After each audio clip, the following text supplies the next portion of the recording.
proyecto de jardinería emocional y hoy tendremos por aquí a Alex Fiol, creador del método Saban. Yo tuve la fortuna de hace unos años tomar un seminario con él. La verdad es que me pareció espectacular su trabajo y por eso pues me apetecía tenerlo aquí con nosotros porque ha ido evolucionando su trabajo hasta crear este método, su propio método. Y hoy nos hablará pues de nuestros patrones y bloqueos emocionales y cómo detectarlos, identificarlos y también todo lo que se esconde detrás de su método.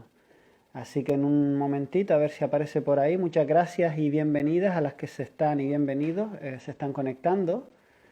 Recordar también que estos directos los subiré después grabados tanto en Instagram como en el canal de YouTube para los que lo quieran ver y en otras redes sociales. Y, y que este mes, en diciembre, tendremos otras dos invitaciones. Mira, ahí está Alex, a ver si... a ver, Alex. Voy para allá, Alex, te busco. Y decir que este mes también pues tendré a Lucía Terol la semana que viene. Ella tiene un proyecto muy chulo, Sencillez Plena. Hola Alex, Hola ¿qué Raúl. tal? Bueno, Bien. decirle esto a las personas que se están conectando, que la semana que viene tendré de invitada a Lucía Terol, que ella tiene un proyecto que se llama Sencillez Plena, habla de minimalismo y sobre todo de minimalismo con sentido. Ella lo dice muy bonito, que no es solo vivir menos, sino es menos con más sentido. Así que la tendremos el martes que viene. Y hoy tenemos a Alex Fiol, que decía Alex, que yo te conocí hace años en un seminario que tomé contigo, trabajabas mucho el tema de la respiración integrativa y me gustó mucho tu enfoque y me pareció súper potente y que de esto creo que fue en el año 2015 y aprovechando, ¿no?, que te veo ahora últimamente también por las redes y conectamos por ahí, digo, oye, pues me parece que Alex es una persona que tiene mucho que aportar y te doy las gracias por haberte ofrecido y ofrecer tu tiempo y tu sabiduría con nosotros. Gracias a ti por invitarme. Bueno, antes que nada, Alex, bueno, yo vi el nombre del método, ¿no? Saban, S-A de sabiduría, V de voluntad y la A de amor, AM de amor. No sé Ujú. si nos quieres explicar lo que esconde en sí estas palabras y cómo el método llegó a esas palabras, ¿no? Sí, básicamente, porque para mí sabiduría, voluntad y amor serían como los tres atributos, ¿no?, que tenemos todos dentro y que cuando están desarrollados nos permiten tener acciones efectivas, ¿no? Por ejemplo, yo para dar una clase tengo que tener sabiduría, tengo que saber darla, si no, no la puedo dar. Tengo que querer darla, tener voluntad, porque si no quiero tampoco la doy. Y además la tengo que dar desde el amor, si no, seguramente la información no llega bien, ¿no? Entonces, en Sabam la idea es que esos tres atributos de alguna manera están formados por una serie de patrones que cuando están liberados o están sanos nos permiten conectar con esa sabiduría, con esa voluntad o con ese amor. Cuando hay algunos de esos patrones que están atascados, es como que no podemos conectar del todo con alguno de esos tres atributos y eso al final va a dificultar la manera que tenemos de relacionarnos con los demás, con el mundo o con nosotros. Y antes de hablar más del método Saban, cómo nació, en qué consiste, Ale, una pregunta que a mí me gustaría, aprovechándote que te tengo aquí, ¿cómo supiste o cómo conectaste tú con, pues un poco con a qué te querías dedicar? En tu caso, ¿cómo fue ese proceso para el Alex Fiol que yo tengo ahora delante, que se dedica a ayudar a las personas a eliminar sus bloqueos emocionales? Claro, yo hace muchos años, yo cuando me formé, mi formación de base es fisioterapia. Yo me formé en fisioterapia porque tenía la intención de hacer algún tipo de trabajo corporal que ayudara a la gente a estar mejor, ¿no? Sobre todo me interesaba mucho la palabra rehabilitar o reinsertar, no tanto curar, sino alguien que a lo mejor se ve incapacitado para hacer su vida de forma funcional, ¿no? Pues poder como rehabilitar o conseguir que vuelva a tener esa funcionalidad, ¿no? Pues a mí ese tema sí me interesaba. Estudié fisioterapia, entonces lo que yo me encontré cuando empecé a ejercer como fisio, ¿no?, como fisioterapeuta, como normalmente conocemos esa profesión, me encontré con un hecho y es que las personas que venían a hacer rehabilitación que no presentaban ningún trastorno emocional de base, bien porque igual habían tenido un accidente y el accidente no les había supuesto un trauma emocional o porque no tenían problemas emocionales anteriores no resueltos, la rehabilitación funcionaba bien, de alguna manera avanzaban, ¿no?, haciendo las técnicas tradicionales, tiraban bien, mejoraban, etc. Las personas que emocionalmente no estaban bien o porque a lo mejor el accidente había provocado un problema ahí emocional o porque ya tenían un problema emocional anterior no resuelto, ¿Qué ocurría? Que entonces la rehabilitación era mucho más costosa, hacía mucho más daño, había más dolor, más dificultad, es decir, no mejoraban de la misma manera. Y eso fue lo que a mí me hizo interesarme de cómo podía ayudar a esas personas que de alguna manera tenían esos trastornos emocionales que dificultaban la rehabilitación. Y es ahí que me empecé a interesar por si había alguna cosa que se pudiese hacer desde el ámbito corporal donde se incidiera más en esa parte emocional. Y es que me empecé a formar en diferentes sistemas que tenían esa relación cuerpo, mente, emoción, y entre ellos la respiración integrativa, que es la que conociste tú, ¿no? El método Vibration, que es lo que empecé practicando hace muchos años. Pasa que después yo estuve colaborando muchos años en un centro de psicología donde yo aportaba esa parte más corporal, los psicólogos esa parte más cognitiva, y ahí es que fui viendo que habían determinados pacientes que tenían como un tono, podríamos decir, común o parecido, ¿no? Es como que empecé a identificar lo que eran, lo que pensábamos son los 4 patrones básicos, ¿no? Gente que de alguna manera tenía una actitud o un comportamiento similar. Y ahí es que empezaron a hacer lo que es el esqueleto del método, que después se ha desarrollado más, ¿no? Y al final es un modelo mucho más completo que no esos 4 patrones básicos. Pero un poco la evolución ha sido esto. Muy bien. ¿Y nos podrías explicar en qué consiste ya en sí el método Saban y desglosarnos estos 4 patrones y todo este trabajo? Porque yo he visto que tú hablas de capas y hablas de múltiples capas, ¿no? ¿Podrías desarrollarnos un poco Sí, esto para saber cómo trabajas específicamente? básicamente el método Saban, la idea, o sea, lo que persigue sería eliminar el sufrimiento, ¿no? Pero para eso hemos de entender qué es lo que lo produce.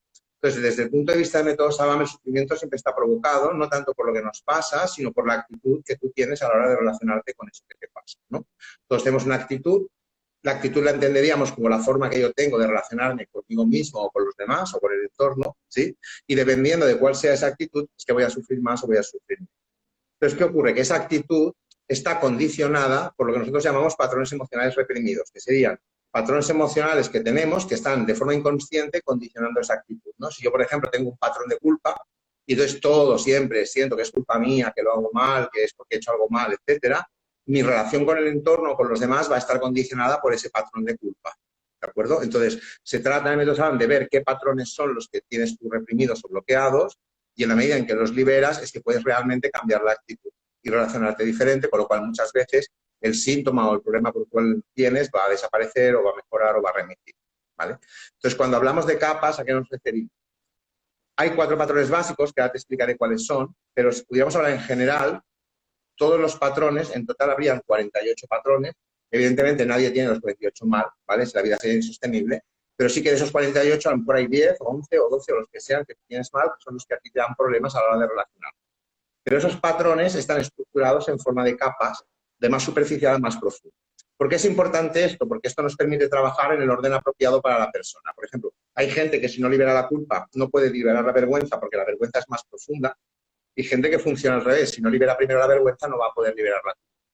Entonces, en el método SABAM lo que hacemos al principio es una especie de test que nos permite saber cómo están ordenadas esas capas en esa persona y a partir de aquí ir trabajando de forma progresiva al ritmo que ella necesita. ¿Por qué es importante hacerlo así? Porque si tú intentas trabajar algo muy profundo cuando lo más superficial a veces no está resuelto, pueden pasar 2 cosas. Una, o que no consigas liberarlo porque la persona no lo puede liberar, o que si lo libera el proceso sea demasiado catártico, demasiado intenso, porque de alguna manera es como no puedo sostener eso tan intenso todavía. Entonces, trabajar en el orden apropiado lo que va a hacer es que el proceso en sí sea más amable o más adaptado a la necesidad de la persona, sin abrir cajas de Pandora que a lo mejor la persona no está todavía preparada para abrir en ese momento. ¿Sí? Porque lo que buscamos en Saban es una ampliación de conciencia, pero esa ampliación de conciencia, desde nuestro punto de vista, tiene que ser gradual, porque si no, puede interferir con la funcionalidad. Si de repente tienes un insight súper grande, aunque tú te des cuenta de algo muy importante, después tú tienes una familia o tienes un trabajo, tienes una serie de cosas que tienes que cumplir y según qué tipo de insight tengas, a lo mejor te estás 3 días que no puedes venir a trabajar. Entonces, es importante que esa ampliación de conciencia se dé, pero que se dé de forma que no ponga en riesgo la funcionalidad. Porque al final todos tenemos una vida y tenemos una serie de cosas que hemos de hacer. Entonces hay que ampliar conciencia, sí, pero al ritmo apropiado a cada uno, para que no sea algo muy abrumador y que luego resulta que, vale, me he dado cuenta de algo muy importante, pero ahora no sé qué hacer con eso. Un poco yo abandoné la respiración integrativa por eso, porque a veces solamente trabajando con respiración integrativa lo que ocurría es que la persona conectaba con cosas, sí, pero a veces eran cosas que después o no podía gestionar bien o no podía acabar de elaborar bien y al final eso no acaba de producir el beneficio, porque si al final ese cambio yo no lo puedo integrar en mi vida cotidiana, tampoco me sirve demasiado. Entonces entiendo, Alex, que en este método Saban no trabajas con vibration, no hay respiración integrativa. Es diferente, o sea, no es que no trabaje en Vibration. El método SABAM sí que se trabaja con la respiración, pero no solo con la respiración. También incluimos trabajo postural, hay un acompañamiento manual. Y luego la diferencia con la respiración integrativa sería la respiración integrativa, tú respiras y sale lo que sale, y aquí lo que vas a hacer es trabajar patrones concretos, es mucho más medido. Es decir, no respiras todo o cualquier cosa, sino vamos a trabajar concretamente este patrón y vamos a respirar y vamos a trabajar a través del cuerpo este patrón concreto porque es el que hay que liberar ahora. Eso va a producir un cambio, una mejora, y el próximo día, si hace falta, trabajamos otro patrón. Es como, tenemos como un mapa que nos permite ir trabajando de a poquito las cosas que la persona necesita ir trabajando sin abrir cosas que a lo mejor en ese momento pues, no es necesario abrir. Y cuando tú hablas de capas, Alex, o todo este trabajo corporal, de alguna manera estamos hablando también de los meridianos, de la medicina tradicional china, ¿o no tiene que ver con esto? Bueno, hay una relación, no es lo mismo, son mapas diferentes. Yo siempre digo, Salam es un mapa, la medicina china es otro mapa, la astrología es otro mapa. Al final solo son mapas, no son la verdad. Son mapas que es una forma de explicar cómo funciona eso que en realidad. Y Salam es un mapa más, es un mapa que es un poco diferente porque desde mi punto de vista tiene una parte práctica que hay otros mapas que a lo mejor no tienen, ¿sí? Pero sí que es verdad que nosotros hemos contrastado lo que nosotros decimos con lo que dice la medicina china y, por ejemplo, hay una relación, por ejemplo, cuando nosotros hablamos de capas, hablamos de que hay 48 y esas 48 capas están estructuradas en como 4 grupos de 12, ¿no? Entonces, ese grupo de 12, cada grupo de 12 es un grupo de 12, fíjate que los meridianos también son 12. Entonces, hemos visto que hay una relación entre determinados patrones y determinados meridianos. Por ejemplo, en Sabam los patrones de culpa, de humillación, los patrones de falta de asertividad, por ejemplo, son patrones que desde el punto de vista, si lo comparamos con la medicina china, estaría implicado los meridianos del base y del estómago. Es decir, cuando trabajamos Sabam, ya estamos trabajando también de alguna manera, de forma colateral, estimulando ciertos meridianos. Lo que pasa es que no necesito saber qué meridianos estoy estimulando para que funcione. Entonces no es el mismo mapa, es un mapa distinto, pero no se pelea. De alguna manera estamos explicando lo mismo, tal vez de una forma diferente, que permite también un abordaje diferente o una manera de intervenir o de tratar diferente, ¿sí? Pero que no está peleado, es decir, no hay una disonancia entre lo que dice la medicina china y lo que pueda decir yo. Lo que pasa es que sí que es verdad que está explicado de forma distinta. Porque la medicina china está muy bien, pero desde mi punto de vista, para nosotros los occidentales es un poco compleja. ¿Por qué? Porque funciona en base 5. Para la medicina china hay 5 estaciones, hay 5 emociones. Entonces, claro, cuando es en base 5, se complica el tema. Nosotros funcionamos con 4 patrones, también aquí en Occidente hablamos de 4 estaciones, ¿no? Entonces, no hablamos de la quinta estación, esa que es el veranillo, ese intermedio, porque claro, tenerlo en cuenta está muy bien, pero eso también complica. Luego es mucho más difícil saber qué punto realmente tengo que pinchar, porque es mucho más difícil.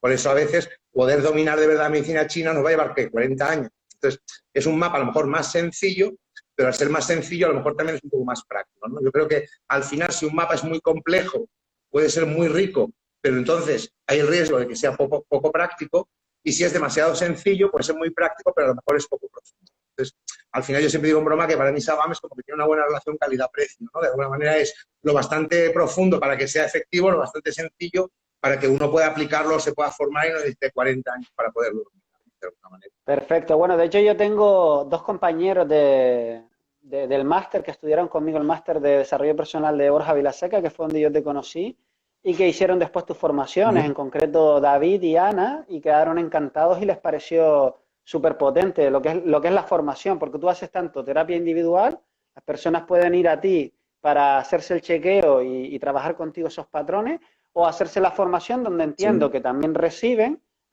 y hacen su trabajo terapéutico, pero también les das herramientas para que ellos lo hagan con otros. Entiendo que esta es la formación del método SABA. Sí, sí, es verdad que se puede trabajar a nivel individual o hacer la formación. La formación, cuando la hacemos, es una formación de 6 meses, es un fin de semana al mes. Entonces, claro, en la formación hay 2 tipos de personas, ¿no? Gente que lo hace más por un tema personal, porque quieren desarrollar o crecer o aprender, ¿no? O hay gente que lo hace desde una perspectiva a lo mejor más profesional de algún día poderse dedicar a eso. Lo que pasa es que para nosotros lo abrimos tanto a un tipo de personas como a las otras porque las 2 cosas se complementan. Es decir, si yo quiero aprender a trabajar con los demás, me voy a tener que trabajar yo cosas porque todo lo que yo no tenga resuelto va a ser muy difícil que le ayude a nadie a resolverlo. Y por otro lado, hay gente que cree que tiene que hacer su trabajo personal y no se quiere dedicar, pero cuando después se ve en la tesitura de ponerle a hacer sesiones al otro, se da cuenta que al final ser capaz de hacer eso también me ayuda a mí a crecer y a vencer determinadas resistencias internas. Con lo cual, como se complementan, para nosotros el motivo por el cual, venga, tengo gente que viene solo por lo personal y al final se acaba dedicando porque se enamora del método, Y gente que viene con la idea de que lo va a hacer para los demás y cuando ve todo el trabajo interno que tiene que hacer para que eso sea posible, a lo mejor no le apetece ya tanto, ¿no? Entonces, pues cada uno obtiene la información lo que necesita, pero sí la idea es que está pensada tanto para practicar y trabajarte tú lo que tengas que trabajar, como también aprender todo el protocolo de intervención que utilizamos para que puedas empezar a aplicarlo en otras personas o si te apetece esa relación de ayuda.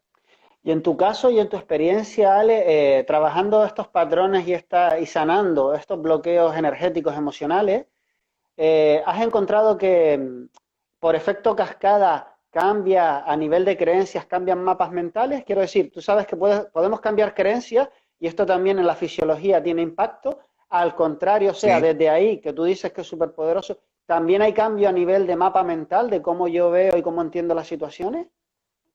Sí, porque te voy a explicar, es que la palabra patrón emocional es un poco engañosa. Nosotros hablamos de patrón emocional porque es una forma de simplificar, pero en realidad no es una emoción, ¿vale? El patrón, lo que nosotros llamamos patrón emocional, el término correcto sería patrón psicosomato-emocional energético. Lo que pasa es que si lo dices así, parece un trabalenguas. Entonces, decimos patrón emocional para que se entienda. Pero en realidad, lo que llamamos patrón emocional es una estructura que está formada por una parte mental o cognitiva, una parte emocional, una parte también física o postural y una parte energética. Entonces, cuando liberamos el patrón, estamos liberando todo eso a la vez, no solamente la parte emocional, porque al final esa parte emocional obedece también a un mapa mental determinado que también se reestructura. Entonces, es un trabajo como holístico donde vamos a trabajar con la totalidad, ¿sí?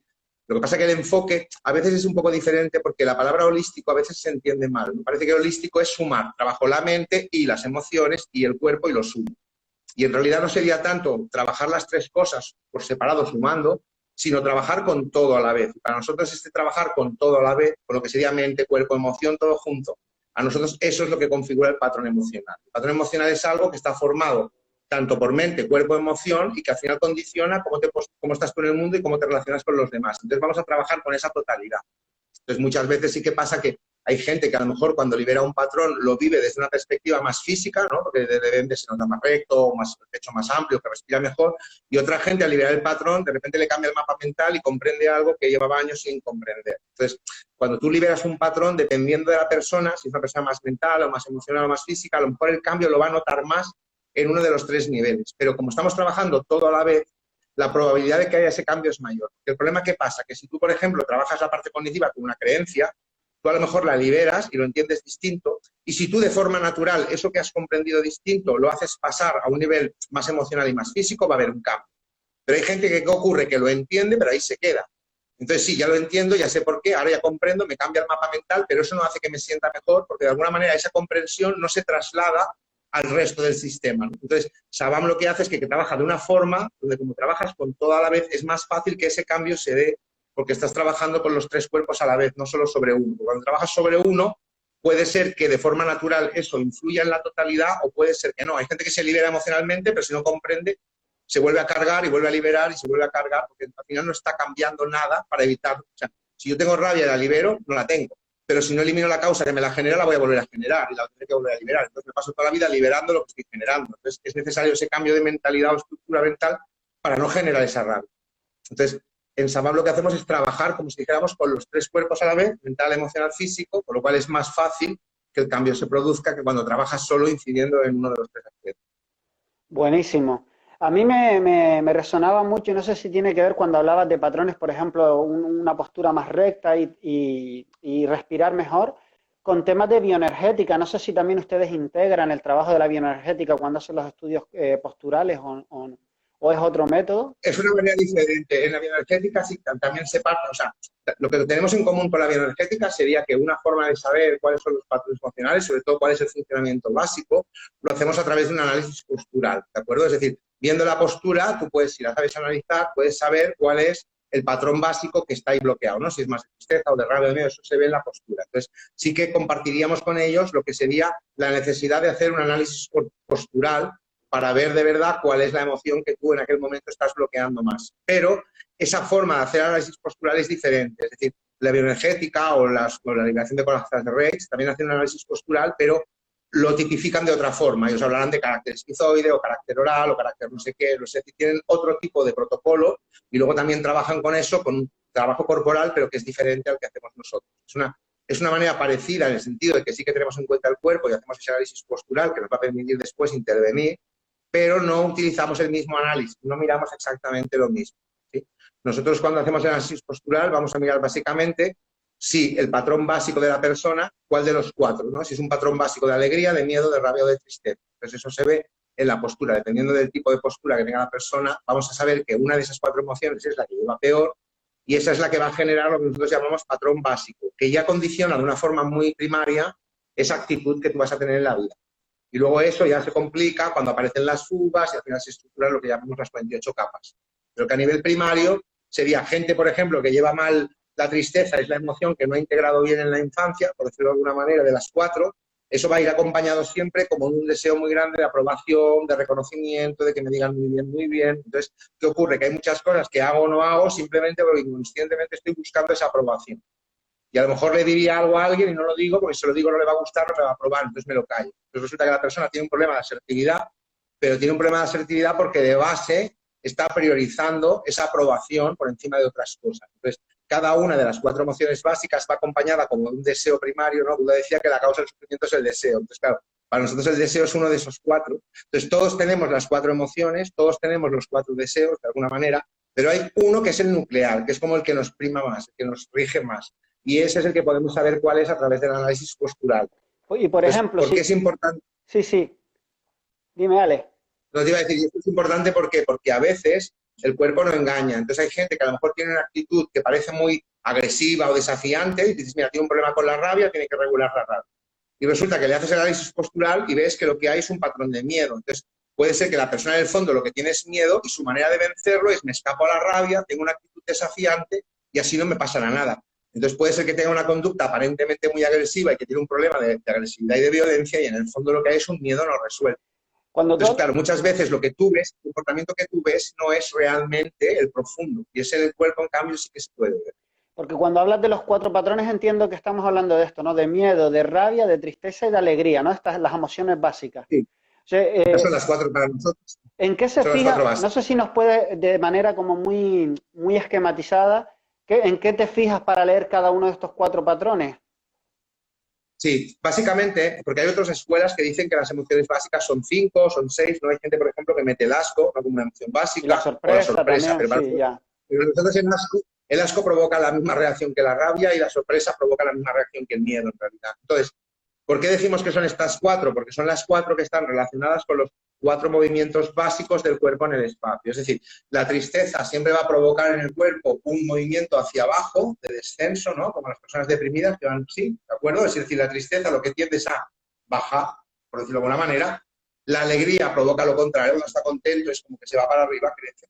Provoca un movimiento hacia arriba. La rabia siempre va a ir acompañada de un movimiento como de ataque, de sacar el pecho hacia adelante. Y el miedo en el cuerpo lo que provoca es un encogimiento hacia detrás, ¿no? Como los perros cuando se ponen la cola, ¿no? Es un poco. Entonces, ¿qué ocurre? Que si yo, por ejemplo, durante muchos años, por la razón que sea, no me he permitido una de las cuatro, va a pasar que mi postura, si la sé analizar, lo que voy a ver es esta tendencia a estar hacia abajo, hacia arriba, hacia adelante o hacia detrás. Y eso se ve sobre todo, en Salón lo enseñamos a mirar sobre todo a partir de la posición del pecho y de las rodillas. Depende de cómo están el pecho y las rodillas, podemos saber cuál de las cuatro emociones es la que está peor vivida y es la que está generando ese patrón que llamamos base. Luego se complica un poco porque, claro, cuando yo tengo una que llevo mal, por ejemplo la tristeza la llevo mal, lo que haré es escaparme a las otras tres. Y puede ser que me escape primero a la rabia, si no me funciona me escapo al miedo. Entonces, depende de los escapes que haga, al final se va a configurar todo un patrón, que hay un patrón básico y tres fugas que son en un orden determinado que para cada persona es diferente. Y eso es lo que al final va a configurar ese mapa de las 48 patrones. Buenísimo. Y una vez ustedes identifican el mapa, el trabajo, ¿en qué consiste? ¿Cuáles son los pasos para sanar o para que la persona dé con la clave de cuál es su patrón profundo, el primario, y cuáles son los pasos para sanar o para desbloquear ese sufrimiento? Nosotros, el mecanismo primario este lo hemos de conocer porque eso es lo que nos va a permitir después, cuando tú haces el protocolo, saber cómo tienes que trabajar. Pero en realidad, cuando decimos que hay capas, es porque no podemos trabajar. Nosotros no decidimos trabajar directamente con lo básico. Es decir, la tristeza es demasiado grande, no la rabia en sí, como emoción, es demasiado grande como para trabajarla directamente. ¿de acuerdo? Es decir, es como un elefante, ¿no? Es decir, cómete el elefante. ¿Cómo lo hago? Pues a trocitos, ¿no? Tienes que dividir en trocitos y te comento. Entonces, es como los 48 patrones, es como coger ese mecanismo, dividirlo en 48 trozos e irte los comiendo poco a poco. Entonces, ¿qué ocurre? Que cuando nosotros, por ejemplo, detectamos que el primer patrón que hay que trabajar en una persona es el de culpa, la culpa para nosotros, o sea, cualquier patrón siempre va a estar formado por dos emociones básicas. Por ejemplo, la culpa es una mezcla de tristeza con rabia, o la resignación es una mezcla de tristeza con miedo, ¿no? O la frustración es una mezcla de rabia con alegría. Entonces, cuando yo trabajo un patrón y lo libero, estoy liberando un trocito de esa rabia o de esa alegría o de ese miedo que no tengo integrado. Si yo voy trabajando los patrones que tengo mal, lo que voy a conseguir al final es desbloquear el mecanismo completo. Pero vamos como desbloqueándolo de poco en poco, porque si nos metiéramos directamente con la tristeza profunda y el deseo de aprobación, eso es algo tan nuclear y tan grande que no se puede sostener, no se puede como trabajar directamente, es muy complicado, ¿sí? Por eso hay los patrones 48, es una forma de ir trabajando poco a poco hasta que al final tú estarás bien. Si tu patrón de base es tristeza, estarás bien cuando seas capaz de vivir la tristeza igual que las otras tres, que no suponga un problema especial y que ese deseo esté equilibrado igual que los otros, que no esté como primando o priorizando. Pero eso se consigue trabajando poco a poco en el orden adecuado.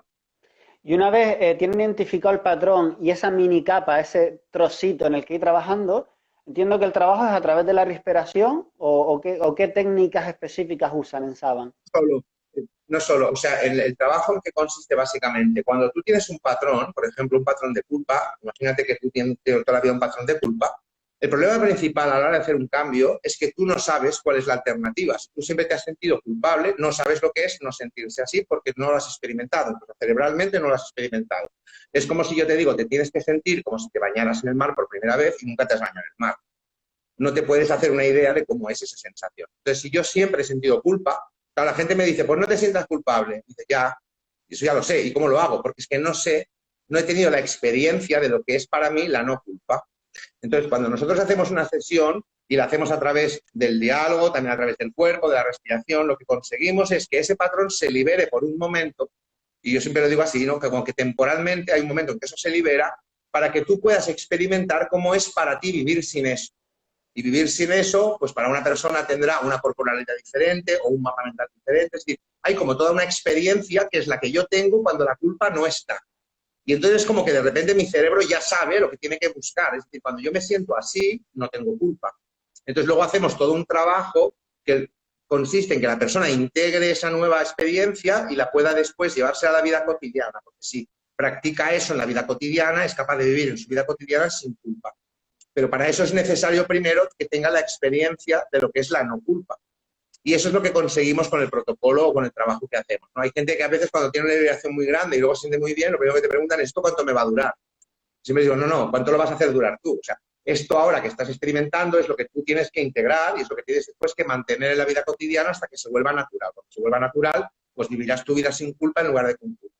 Entonces, todo el trabajo que hacemos va en esa dirección, en detectar ese patrón que tú tienes y que no sabes de alguna manera cuál es la alternativa, porque nunca la has experimentado, y que puedas tener una experiencia real de lo que es vivir sin eso, para que luego por lo menos ya sabes, si en un momento estás mal, ya sabes lo que tienes que buscar para estar bien.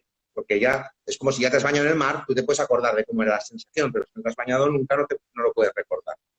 Esa sería un poco la idea del trabajo. Sí, un poco lo que, si yo lo entiendo bien, es un poco cómo anclarlas a una experiencia desde otra sensación, de otro estado en el que nunca se han sentido y cómo reforzar este estado, que es el estado sanado, digamos, ¿no? Donde sí que no hay culpa y tal, para que ellos Eso vayan es, anclando y viviendo más desde ese estado, que es el estado, hasta que se digamos, vuelva natural. de equilibrio, Ale, podríamos decir, o... Eso es. Sí, sí, es un estado más, sí, más equilibrado, ¿de acuerdo? Es un estado donde de alguna manera no estoy secuestrado por ese patrón inconsciente. De alguna manera, Ale, de todas las personas que te llegan, ¿identifica determinados patrones que se repiten más a menudo que otros? Porque hablamos de las cuatro emociones, pero... No, en realidad no, todo más o menos no, ya lo he mirado esto, ¿eh? Ahora ya hace varios años que me dedico a Saban y yo también tenía esa curiosidad de decir, pero ¿habrá más gente que tenga un patrón que otro? Y la verdad es que lo que yo he visto empíricamente es que no, me llega gente de todo tipo. Además, mucha gente tiene confusión con eso, porque un patrón de rabia no significa que sientas rabia. O sea, es que es diferente la emoción de la rabia que el patrón, ¿sí? El patrón ya implica un comportamiento determinado porque hay un deseo detrás. Entonces, que hay gente que me dice, pues, ¿cómo voy a estar deprimido si tengo un patrón de alegría? Es que tú tengas un patrón de alegría bloqueado no significa que estés todo el día riendo o que nunca estés contento, no significa eso. Lo que pasa es que tener ese patrón, lo que nosotros llamamos un patrón de alegría, sí que va a condicionar una forma de estar en el mundo, donde hay poca conexión con el suelo, mucho mundo ideal, vivo en la parra, todo tendría que ser perfecto y estupendo. Entonces va a generar todo un comportamiento o una actitud que nosotros llamamos o identificamos como patrón básico de alegría, pero no quiere decir que la persona esté contenta o que un patrón rabioso tenga que estar, de rabia tenga que estar todo el día enfadado, no va por ahí. Es como diferenciar, ¿no? Aunque nosotros lo llamamos igual, ¿no? Emoción de rabia o patrón básico de rabia, aunque rabia es la misma palabra, estamos hablando de cosas distintas. El patrón no es una emoción, es un conjunto de todo que hace que tú tengas una actitud determinada. Que en este caso, como tú decías, cuando hablas del patrón, es una emoción que de alguna manera está bloqueada, que no ha sido expresada en la infancia, entiendo. Claro, pero O no es puede que solo no la sea en la... emoción. Es decir, claro, esa emoción que a mí no se me permitió o no pude vivir bien o no pude integrar bien, ¿no? Igual, pues a lo mejor la tristeza en mi casa, por ejemplo, era mal vista. Cuando estás triste, eso no se daba espacio a eso, pues porque no se le daba espacio. Entonces tú aprendes inconscientemente que eso lo has de bloquear, lo has de reprimir, o no lo puedes mostrar, o no lo puedes expresar. Y entonces, no expresar eso es lo que va a acabar produciendo toda una configuración de carácter o de estructura que luego me va a hacer tener una actitud determinada en la vida, ¿sí? Y a nivel práctico, para una persona que no tenga ni idea y que de repente no sepa su patrón, ¿qué pistas pueden llevarnos nosotros a saber dónde estamos cojeando, por ejemplo? ¿Puedes darnos algún tip Claro, es práctico? que es difícil. Yo entiendo la pregunta y mucha gente me pregunta eso, pero es verdad, cuando uno se conoce mucho, a lo mejor lo puede llegar a saber. Lo que ocurre es que, claro, uno tiene el autoconocimiento que tiene y desde el autoconocimiento, entonces es lo mismo, por ejemplo, si comparáramos con el eneagrama, ¿no? Tú te lees el eneagrama y a veces no es tan fácil identificarte con un número, entre otras cosas porque no te conoces lo suficiente. Es decir, yo, por ejemplo, con el tema del eneagrama, durante mucho tiempo estuve convencido de que era un eneatipo y después, al cabo de 10 años, me di cuenta que no era este, que era otro, ¿no? Porque me conocía más y me di cuenta entonces de alguna manera de que había otro eneatipo que cuadraba más. Entonces, claro, que uno solo llegue a saber cuál es su patrón es complicado. ¿Por qué? Porque como todos tenemos los 4 emociones y los 4 deseos, esos 4 deseos se están jugando entre ellos todo el rato. Entonces, si uno no se conoce mucho, es realmente difícil poder detectar por uno mismo cuál de los 4 es de verdad el nuclear. Porque no siempre a través de pensarlo va a ser tan fácil. De hecho, nosotros hacemos el análisis postural por eso, porque si no, nos podríamos equivocar. Si a mí viene una persona y me empieza a explicar su vida, lo que le pasa, cómo se siente, a lo mejor me está explicando algo y por lo que me explica parece que hay mucho control y que es un patrón básico de rabia, y luego resulta que le miras la postura y no. Lo que es un patrón básico de tristeza, lo que tiene es un deseo de aprobación muy grande, pero su manera de conseguir la aprobación es intentando controlar a todo el mundo. Pero entonces el control se ve, es lo que se ve, pero no es lo nuclear. Entonces, claro, cuando hay 4 deseos, tenemos los 4 jugando entre ellos, pero hay uno que es el nuclear, ¿no? Yo a lo mejor lo que quiero es controlar, pero ese es mi nuclear, ¿no? Tengo un patrón básico de rabia y quiero controlar, pero para controlar tengo que conseguir que tú me gustarte. Si yo te gusto y me apruebas, te tengo controlado. ¿Me Sí, explico? sí, o sea, Entonces el parece patrón, que sí, tengo un patrón donde estoy puedes, buscando la aprobación y yo tengo tristeza porque busco la aprobación. Y en realidad no, lo que tengo es un patrón de control y la aprobación es el mecanismo que utilizo para eso. Esto con 2. Ahora si piensas en 4, pues no es tan fácil que uno mentalmente pensando pueda a veces darse cuenta de verdad de cuál es el suyo. A veces hace falta esa mirada externa. Incluso a nosotros nos ha pasado, yo tengo gente que es muy amigos míos, que los conozco hace mucho tiempo, que me ha pasado que con Diana, cuando es mirar, pues mírame el patrón, ¿no? Y le miro y me tiendo a equivocar. Y a lo mejor resulta que veo un patrón de rabia y me dice, ¿pero qué dice? ¿No? Mira, fíjate bien si la rodilla es verdad. Y sin querer, como ya conozco mucho a esa persona, ya a mí me cuadra inconscientemente, aunque sea de una manera, ya no estoy viendo lo que hay. ¿Me explico? sí, sí, Entonces, sí, cuando, a veces no es tan fácil tener esa mirada limpia, objetiva de verdad. Cuando no conoces a alguien es más fácil. Pero incluso cuando conoces a alguien, aunque lo sepas, te puedes equivocar porque tienes una serie de ideas de esa persona que ya te hacen confundir. Entonces, no es tan fácil a veces que uno mismo pueda saber realmente cuál es el origen, ¿no? Pero en general sería eso, ¿no? Si las 4 emociones tienen los 4 deseos, ¿cuáles son los 4 deseos? El deseo de aprobación, ¿no? De que me reconozcan, de que me digan muy bien. Este estaría más ligado a la tristeza. El deseo de controlar, de tenerlo todo controlado, siempre controlarlo todo, estaría más ligado a la rabia. El deseo de seguridad, de estar a salvo, seguro, que estaría ligado al miedo.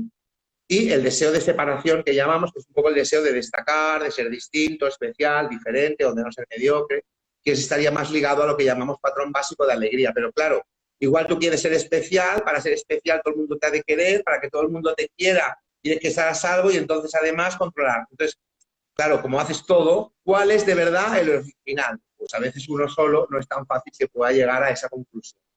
Es difícil, a ver. De ahí lo que tú decías, ¿no? Que al final ustedes trabajan sobre todo desde el cuerpo porque el cuerpo no falla, ¿no, Alex? O sea, cuando estamos hablando de una historia que yo te cuento como paciente o como alumno, pero tú te fijas y haces estudio corporal, ahí sí que puedes verificar de verdad cuál es ese patrón básico, cuál es ese deseo primario. Claro, es más fácil porque el cuerpo no miente, porque ¿sabes qué pasa? Tú la historia la puedes explicar de 1000 maneras, ¿no? Y te puedes autoengañar de 1000 maneras. Pero si tú has estado bloqueando la tristeza durante toda tu vida, tu pecho va a estar hundido y va a estar en expiración, no va a estar en inspiración. Y tus rodillas no van a estar bloqueadas en extensión, van a tener una tendencia a lo que se llama el flexum, ¿no? Entonces, eso va a ser así. Y eso es más difícil que lo falses. Porque tú vienes, te pones y de forma natural, en tu postura en la que para ti es natural, va a aparecer dónde tienes tú las tensiones y depende de dónde las tengas, eso nos va a indicar cuál es el patrón. Y eso en realidad no es que lo hagamos solo así, no es que solo el análisis postural, luego también hay la parte de escuchar a la persona, ¿no? Que te explique y al final tú, entre el análisis postural más lo que te cuenta, sí que ves cuál es. Pero a veces puede pasar que venga una persona, empieza a hablar y dices, mira, la rabia está ahí, el control, pero a lo mejor es la primaria y luego se escapa a otra, o a lo mejor es al revés, es la otra y lo que te está mostrando ahí es el primer escape. Entonces, puedes pensar, la rabia es importante, sí, a lo mejor es la fuga número 1, pero a lo mejor no es la nuclear. Entonces, el análisis postural nos hace estar más seguros de no equivocarnos, porque es importante no equivocarse en cuál es el de base, porque si nos equivocamos en eso, después el protocolo no va a funcionar bien porque vamos a estar trabajando de una manera que no es la que la persona necesita. Entonces, también a veces ha pasado, que a lo mejor te puedes equivocar en el análisis, ¿no? Y entonces lo que ocurre, porque esto nos ha pasado alguna vez, que si te equivocas en el análisis, luego cuando empiezas a hacer las sesiones, como las haces siempre, no acaban de funcionar, no tiran bien, notas que algo hay una resistencia. O sea, lo que normalmente fluye, no fluye. Entonces, es un momento para parar y decir, a ver, ¿qué está pasando? Y a lo mejor lo vuelves a mirar y dices, es que me he equivocado, ¿no? Yo vi que era un patrón básico de rabia y resulta que no, es de alegría. Entonces, reconfiguras, vuelves a hacer sesiones y vuelven a ir bien, ¿no? Entonces, si te equivocas hay el riesgo, no pasa nada, pero hay el riesgo de que entonces el trabajo no funcione. Pero es verdad que el análisis postural te da una fiabilidad porque es como que el cuerpo engaña menos, es más difícil.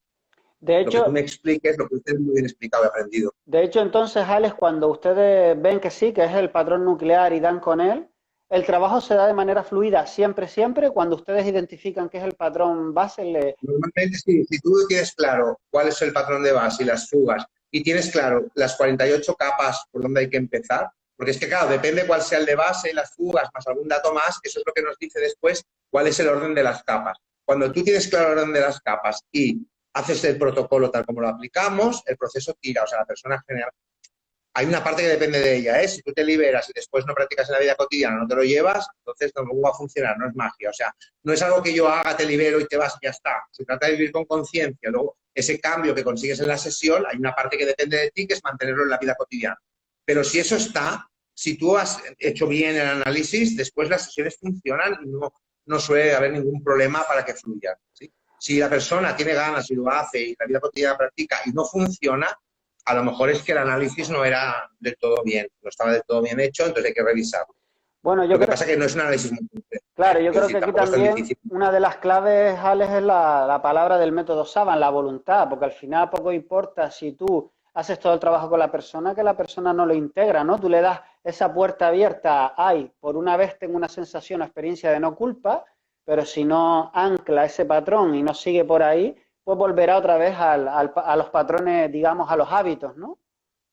Claro, es que además lo que hay que entender también es que al final, quiero decir, uno se tiene que responsabilizar de su propia vida. Entonces, yo creo que cualquier terapia, que también es una diferencia, o sea, cuando me dicen, ¿qué diferencia hay entre Vibration y Saban? Bueno, la primera de todas es que Vibration no es una terapia. Jim Leonard siempre decía que él no hacía terapia, que era un método de desarrollo personal o de autoayuda, como puede ser meditar o hacer yoga, ¿explico? Que puede tener efectos terapéuticos, pero no es una terapia. El yoga no es una terapia.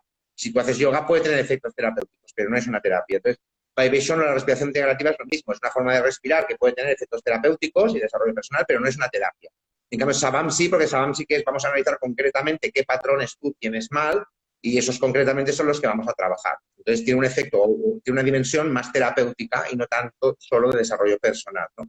Pero que sí que es importante para mí que en cualquier proceso terapéutico ha de haber una parte activa por parte de la persona. Es decir, yo las terapias que son totalmente pasivas, donde tú no haces nada, va alguien, te hace algo y te cura, si es que te cura, el problema que tiene eso para mí es que aunque te vaya bien, va a generar una dependencia, porque al final siempre necesitas al terapeuta de rigor que te libere el no sé qué o que te haga el no sé cuánto. Entonces, claro, al final no da autonomía.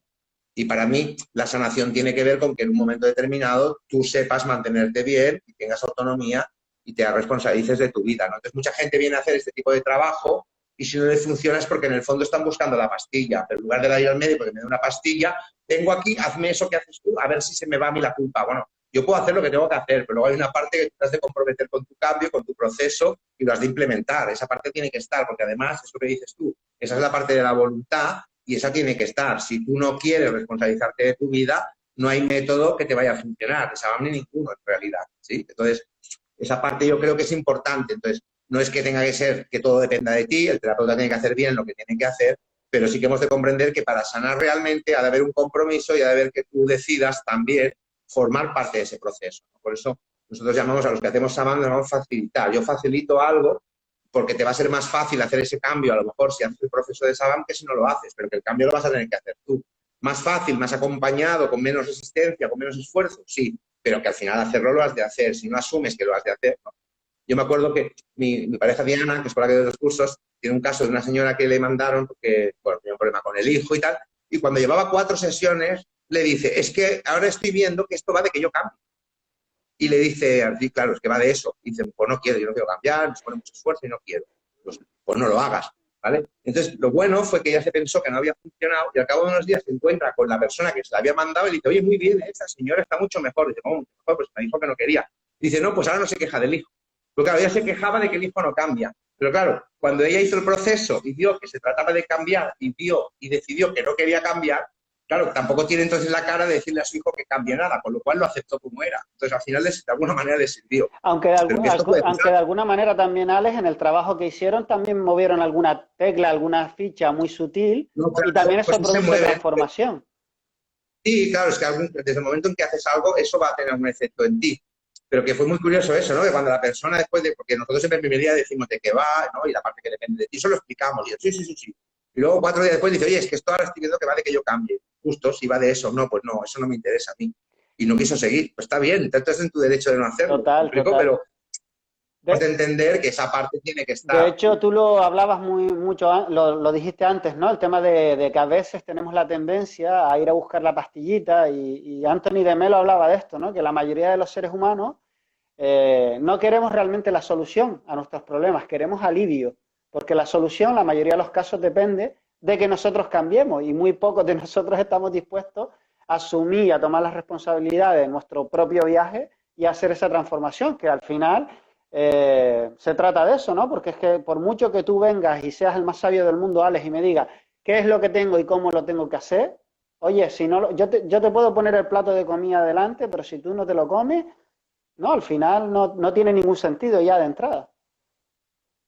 Claro, esto yo sí me pongo el ejemplo, ¿no? Yo digo que nosotros hacemos como los pájaros, ¿no? Se comen la comida, la regurgitan, se la ponen a la cría en el pico, pero tragársela se la tiene que tragar la cría. Yo no me la puedo tragar por ti. Entonces, claro, en Sabam yo te lo puedo dar todo muy masticadito, en plan, mira, el cambio es así, lo hacemos así. O sea, todo muy masticado para que sea fácil, pero esa última parte de lo tengo que hacer yo y lo tengo que asimilar yo y esa la tienes que tener. Si al final tú no te lo tragas, o sea, yo no puedo tragar por ti, ¿no? Totalmente. Y estoy de acuerdo con entonces, así mucha gente no quiere, o sea, mucha gente viene y es, en el fondo no te lo dicen así, pero la demanda sería, a mí yo no quiero cambiar nada, yo quiero seguir siendo el mismo de siempre, pero no quiero tener este síntoma o este problema.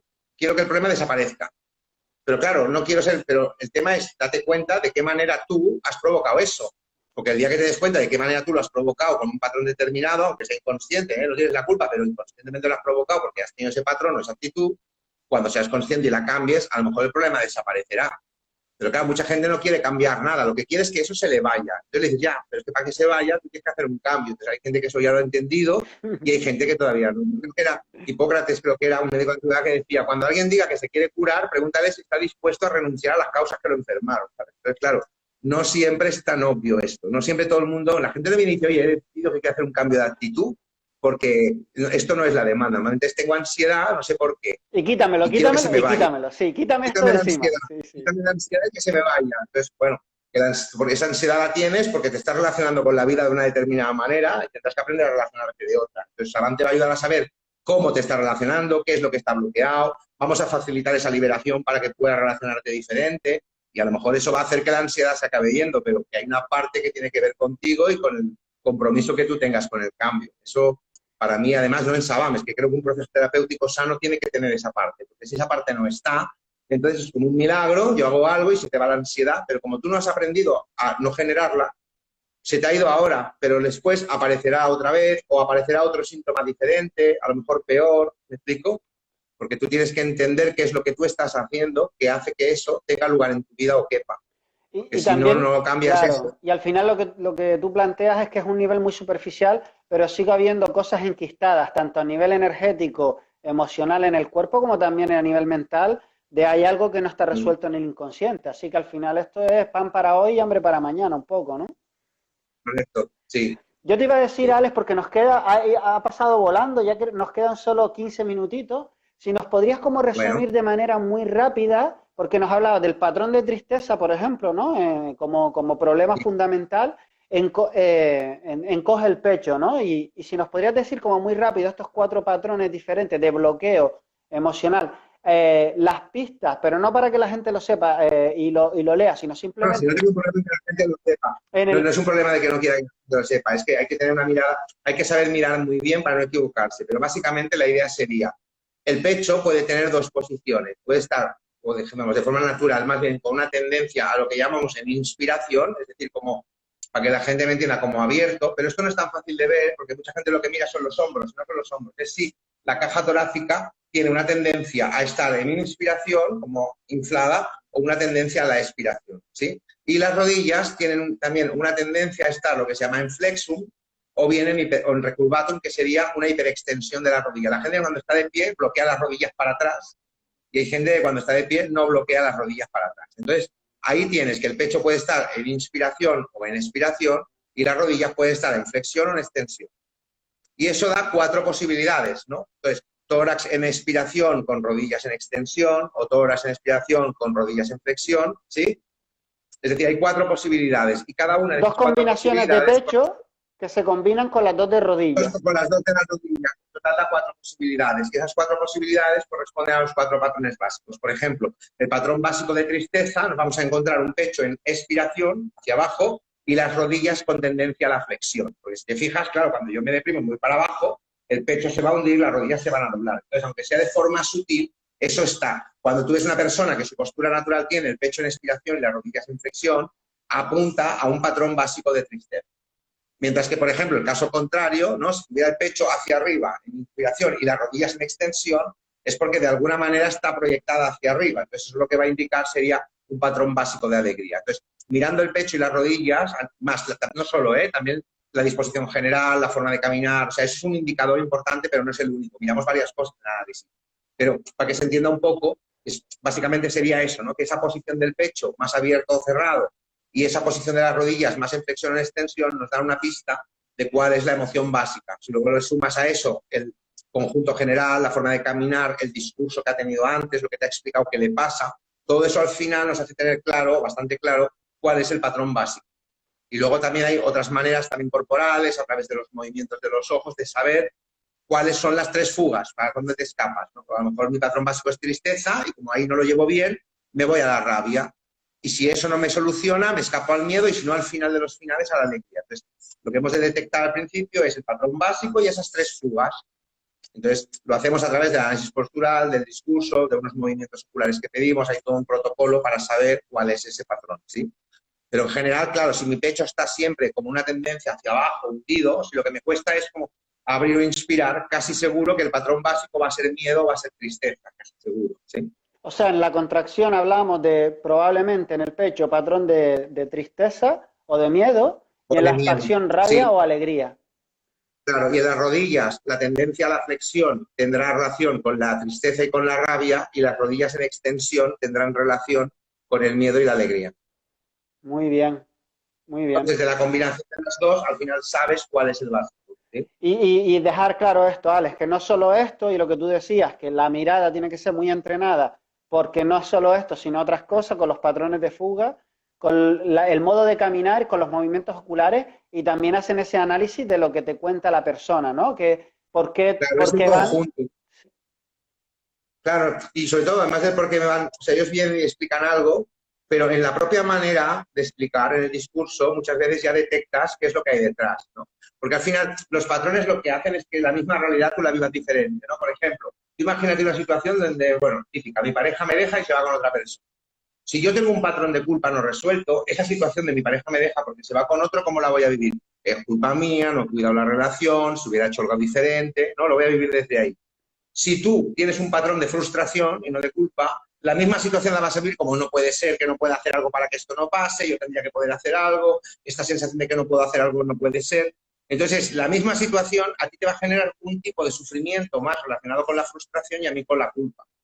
Entonces, con los patrones básicos pasa igual, ¿no? Cuando la persona te está explicando lo que le va mal o lo que le pasa, muchas veces tú en el discurso ya puedes ver, si has hecho la formación, estás entrenado, si lo que te está explicando te está hablando de control, o te está hablando de aprobación, o te está hablando de seguridad, aunque ella no utilice estas palabras. Pero tú ya ves, solamente por cómo entra por la puerta y cómo te explica, de alguna manera que hay ahí un deseo que está fuerte. Luego lo que pasa es que el análisis postural nos va a ayudar también a saber si ese deseo fuerte es realmente el nuclear o a lo mejor no, es el primero el que se escapa cuando no lleva bien el otro. Entonces, entre lo que nos cuenta, cómo viene, lo que explica, el análisis, al final tenemos como una serie de datos que nos van a hacer bastante fiable poder saber cuál es ese patrón y cuál es el mecanismo interno que tiene de funcionamiento, y a partir de ahí es que podemos desarrollar luego el protocolo de tratamiento de intervención. Buenísimo, buenísimo. Oye, Alex, no sé, para ir terminando un poco, no sé si, bueno, ¿dónde te pueden encontrar las personas? ¿Dónde pueden saber más sobre el método Saban, las formaciones que hace y también las consultas a nivel privado? Sí, las consultas a nivel privado, bueno, yo visito en Barcelona, en un centro que está, bueno, de hecho estoy haciendo el live desde aquí, desde un centro que está en la calle San Antonio María Claret, al lado del Hospital de San Pau, ¿vale? Y toda la información la tienen en la web. La web es www.metodosaban.com, y entonces ahí, aparte de una información sobre el método, verán que hay un apartado que es formación, curso, y ahí está toda la información, la forma de contacto, los cursos que damos. Ahora el próximo que daremos empieza en enero, si el COVID nos deja, y es de enero a junio, y en la web está toda la información. ¿Vale? Vale, y Y es si no, también en la web un fin está de semana al mes, ¿no? Durante 6 meses. semanalmente. Sí, y si lo hacemos así es en forma de retiro, nos vamos a Montseny, de retiro el fin de semana, en inmersión. Y entonces lo hacemos un fin de semana al mes porque es como se mueven cosas muy profundas y es una formación intensa. Es interesante que tengan tiempo entre un fin de semana y el otro de acabar de recolocar lo que han vivido. También, sí, aparte, porque muchas veces les invitamos a que ciertas cosas las practiquen, ¿no? Cuando ya empiezan a poder hacer el protocolo, que puedan practicar entre ellos para irlo cogiendo y que aparezcan dudas que luego el siguiente fin de semana podemos resolver. Entonces nos gusta hacerlo así, nos gusta dar tiempo para que entre un seminario y el siguiente se puedan integrar bien los aprendizajes que hayan podido hacer, ¿no? Y luego porque a veces también hay gente que en las formaciones conecta con cosas intensas o profundas y aunque tú allí las elabores y las integres, luego también necesitas cierto tiempo para ponerlas en práctica en la vida cotidiana e irlas integrando, ¿no? Entonces, nos gusta hacer como esos espacios de tiempo para que la información al final se asimile, ¿no? Porque siempre, a veces queremos, esto lo explicaba en Instagram estos días, ¿no? Con el proceso de aprendizaje parece que hemos de entender y comprender, pero el proceso de aprendizaje también tiene que tener esa parte de integrar y de llevar, de hacer natural y de llevar a la práctica, ¿no? Entonces, mucha gente ha comprendido algo, pues ya está, ya lo he comprendido. Sí, bueno, pero eso que has comprendido ahora lo tienes que hacer y lo tienes que practicar hasta que sea fácil y natural. Entonces, podremos decir que lo has aprendido del todo, ¿no?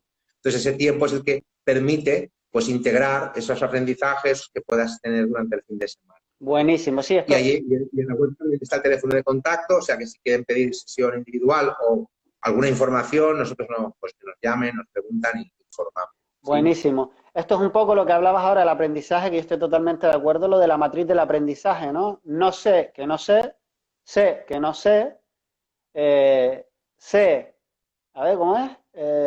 No sé, que No sé sé que que sé. sé que sé, ¿no? Un poco ese proceso de aprendizaje hasta que uno lo integra y uno ya lo tiene en el ADN. Oye, Alex, no sé si. Es que la sabiduría sería eso.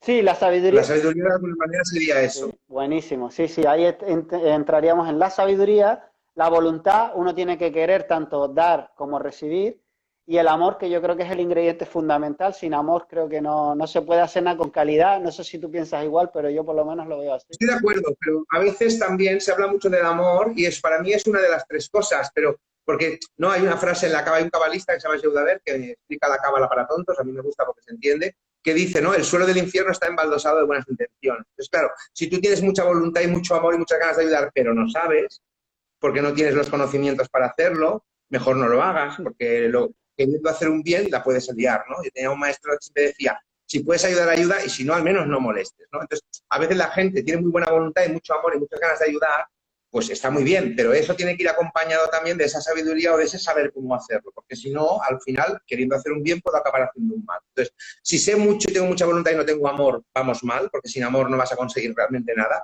pero con mucho amor y mucha buena voluntad, si tampoco sé, tampoco voy a conseguir lo que tengo que conseguir, ¿no? Entonces, yo creo que es un ingrediente más, ahora se le da mucha importancia. Un terapeuta lo va a hacer desde el amor, pero no solo, pues si lo hace desde el amor, pero no sabe lo que hace, tampoco va a ayudar todo lo que podría, Total, ¿no? total. Entonces, Bueno, por eso es así. yo no quiero que me opere a corazón abierto un cirujano desde el amor que no haya hecho nunca una cirugía, está claro.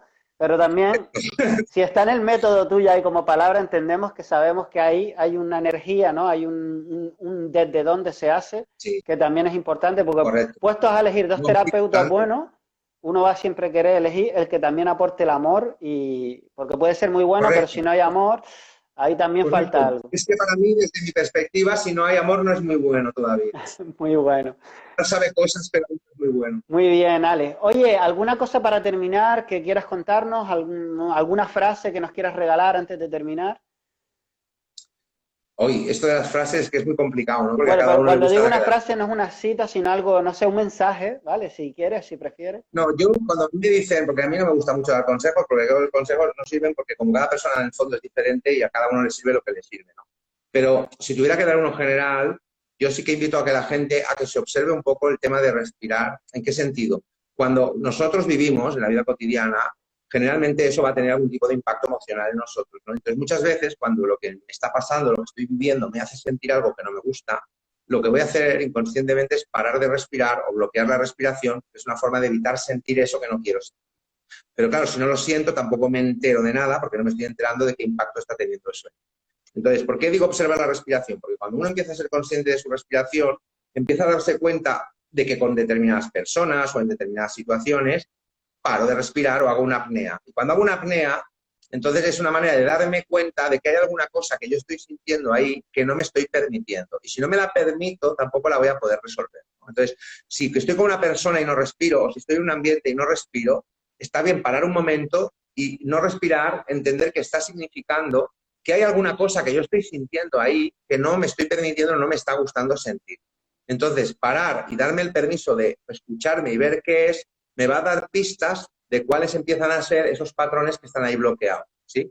Entonces resulta que hay una persona, por ejemplo, con las personas dogmáticas no puedo, ya, pues ¿qué te pasa a ti con ese patrón, no? Porque igual eres más dogmático de lo que te crees o no lo llevas también como te piensas. Entonces, observar la respiración y cuando paro de respirar, así como quien no quiere la cosa, es una manera de empezar a darme cuenta de cuáles son las emociones o las sensaciones que estoy intentando no sentir o no bloquear porque son las que no llevo bien. Y esas que no llevo bien me van a dar pistas también de cuáles son los patrones que tengo que resolver o que no tengo que resolver. Buenísimo. Oye, me parece que no podríamos finalizar mejor este live, Ale. Interesante reflexión, ¿no? El pararnos a ver nuestra respiración y dónde nuestras emociones, nuestro cuerpo nos está invitando a rascar un poquito más, igual, ¿no? Sí, señor. Es Vale. una manera de empezar a escucharse un poco diferente, ¿no? De no estar escuchando siempre el discurso mental. Está bien escuchar el discurso mental y observar lo que te dice, pero también está bien de darte cuenta que hay momentos en los que paras de respirar y paras de llegar porque paro de respirar. ¿Sabes que estoy intentando parar en realidad? Cuando paro de respirar, ¿qué estoy parando? ¿Qué es lo que no estoy queriendo sentir? Y ahí va a venir una información distinta a la que nos llega desde la cabeza, ¿no? Llega desde un lugar un poco diferente. Buenísimo, me encanta, Ale. Oye, por mi parte, muchísimas gracias por tu tiempo y muchas gracias a todas las personas que se han ido conectando y que lo verán después en diferido, y recordar que lo subiré tanto al Instagram ahora como a YouTube y a otras redes sociales. Y nada, Ale, muchísimas gracias por tu tiempo y por tu sabiduría. Y bueno, y para quien quiera, ya saben, métodosaban.com para saber más sobre el trabajo de Ale. Pues muchas gracias a ti, me ha encantado verte de nuevo después de tantos años así en directo. y poder participar a mí es un placer. O sea que muchísimas gracias por invitarme. Muchas gracias, Ale. Un abrazo. Un beso, Gracias. que vaya Hasta bien. luego. Chao, Hasta chao. luego.